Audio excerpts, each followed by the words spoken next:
እሺ ተመልካቾች እንዴት ናችሁ? ዛሬ መጋቢት 16 2017 የገንዘብ ፖሊሲ ኮሚቴ ሁለተኛ ዙር ስብሰባ አድርጎ ጋዜጣዊ መግለጫ ሰጥቷል። እንግዲህ ወሳኝ ውሳኔዎች ተላልፈዋል። እዚህ የገንዘብ ፖሊሲ ኮሚቴ ስብሰባ ሁለተኛ ዙር ስብሰባ ላይ እንግዲህ የገንዘብ ፖሊሲ ኮሚቴ ዋና ዓላማዎቹ ይታወቃል። የብሔራዊ ባንክን ጨምሮ የገንዘብ ሚኒስቴር ዋና ማክሮ ኢኮኖሚን የሚመሩት አካላቶች ያሉበት ነው። ስለዚህ ዋጋን ማረጋጋት፣ የኢኮኖሚ እድገትን መደገፍ፣ ለገንዘብ ፖሊሲ የሚሆኑ ምክረ ሀሳቦችን ማቅረብ፣ እንግዲህ ዋጋ ግሽበት፣ የፊስካል ፖሊሲ፣ የውጭ ኢኮኖሚ፣ የገንዘብ አቅርቦት፣ የፋይናንስ ዘርፉ እንቅስቃሴ፣ ዓለም አቀፍ ሁኔታዎችን በመመልከት ምክረ ሀሳብ የሚያቀርብ ኮሚቴ ነው። እንግዲህ ከሪፎርሙ በኋላ ለሁለተኛ ዙር ነው አሁን እየተሰበሰበ ያለው። 8 ሀሳቦች ላይ መወያየቱን አቅርቧል እና 3 መሰረታዊ የሚባሉ የቀጣይ ኢኮኖሚ እንቅስቃሴን የሚወስኑ ውሳኔዎች ያሳልፏል። እንግዲህ በውይይቱ የታዩት ነጥቦች የሚያሳየው ምንድነው? አንደኛው የዋጋ ግሽፈት ነው። የዋጋ ግሽፈት ወደ 15% ዝቅ ማለቱን ፖዚቲቭ መገምገሙን አቅርቧል።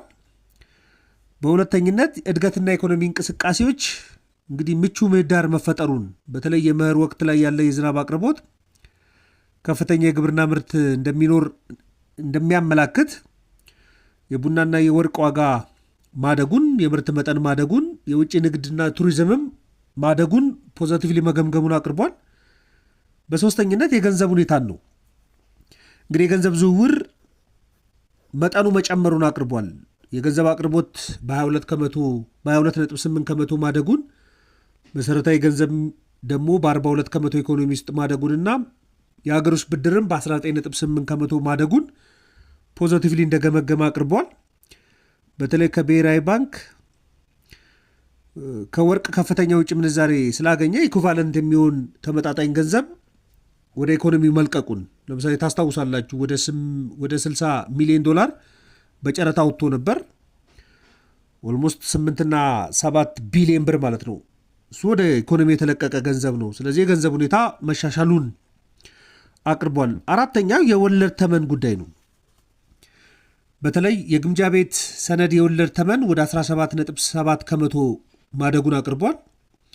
ይህ የፖሊሲ ወለድ ተመን የሚባለው ከ15 ከመቶ በላይ ለመጀመሪያ ጊዜ መሆኑን አቅርቧል። በአምስተኝነት የቀረበው ምንድነው? የባንክና የፋይናንስ ዘርፉ መረጋጋት መኖሩን፣ በተለይ የተበላሸ ብድር መጠን መቀነሱን፣ ብሔራዊ ባንክ እሱ ላይ እገዛ ማድረጉን አቅርበዋል። እሱ ተገምግሟል ተብሏል። ነገር ግን የተወሰኑ ባንኮች ላይ ሊኩዲቲ ክራይሲስ መኖሩ ቀርቧል። በተደጋጋሚ ሊኩዲቲ ክራይሲስ ችግር አለ ብለን እናቀርብ ነበር። ብሔራዊ ባንክ በግምገማው እሱን መመልከታቸውን አቅርቧል። ብሔራዊ ባንክ ብቻ ሳይሆን ሌሎችም አሉበት የገንዘብ ፖሊሲ ኮሚቴ ላይ። ስድስተኛ የፊስካል ሁኔታዎች፣ በተለይ የበጀት ጉድለትን ለመከላከል መንግስት ከብሔራዊ ባንክ የሚወስደው ብድር መጠን ላይ ገደብ መጣሉ የፊስካል ሁኔታውን በጥብቅ ሁኔታ እንደተመራ እሱ መገምገሙን አቅርቧል።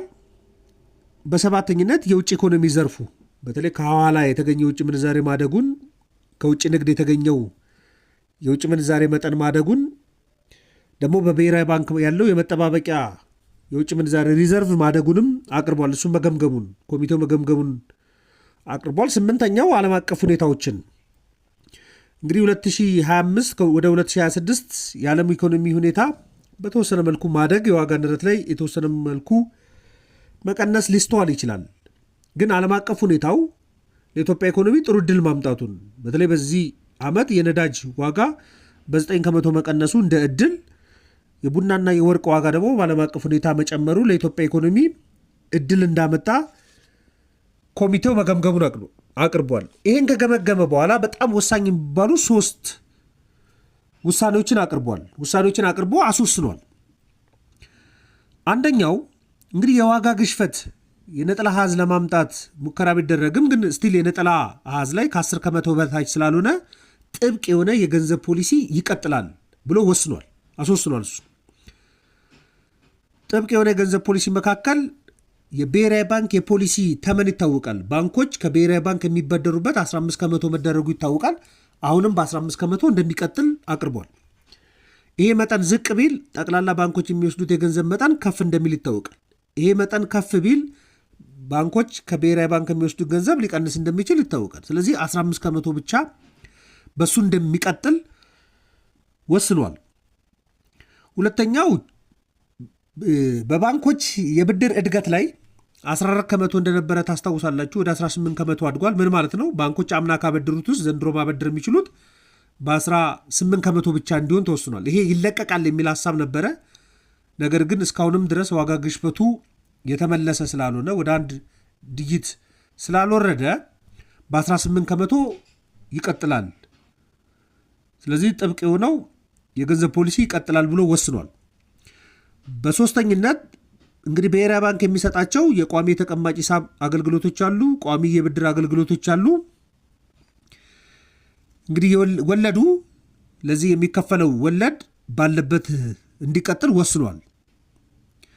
እሱ ብቻ ሳይሆን ባንኮች በብሔራዊ ባንክ የሚያስቀምጡት የግዴታ መጠባበቂያ ተቀማጭ ሂሳብ አለ፣ እሱም በነበረበት እንዲቀጥል ውሳኔ ወስኗል። ስለዚህ እንግዲህ ኮሚቴው ከተሰበሰበ በኋላ በዋናነት ኢትዮጵያ ውስጥ ጥብቅ የሆነ የገንዘብ ፖሊሲ እንዲቀጥል የገንዘብ ፖሊሲ ኮሚቴው በሁለተኛው ስብሰባ ወስኗል። ስለዚህ ኢትዮጵያ ኢኮኖሚ ውስጥ የብድር ሁኔታ አሁንም ድረስ በ15 ከመቶ ይቀጥላል። በባንኮች የብድር እድገት በ18 ከመቶ ይቀጥላል። ስለዚህ ጥብቅ የሆነው የገንዘብ ፖሊሲ እና የገንዘብ ቁጥጥር ስርዓት እንደሚቀጥል የመጨረሻ ውሳኔ ወስኖ ተጠናቋል። ይሄን መረጃ ለእናንተ ለማጋራት ነው። ማንኛውም ሀሳብ አስተያየት ካላችሁ ዘኢትዮጵያ ኢኮኖሚስት ቪው ቴሌግራም፣ ፌስቡክ ላይ ልትልኩልኝ ይችላላችሁ። ለነበረን ቆይታ በሙሉ ከልብ አመሰግናለሁ። መልካም ቀን።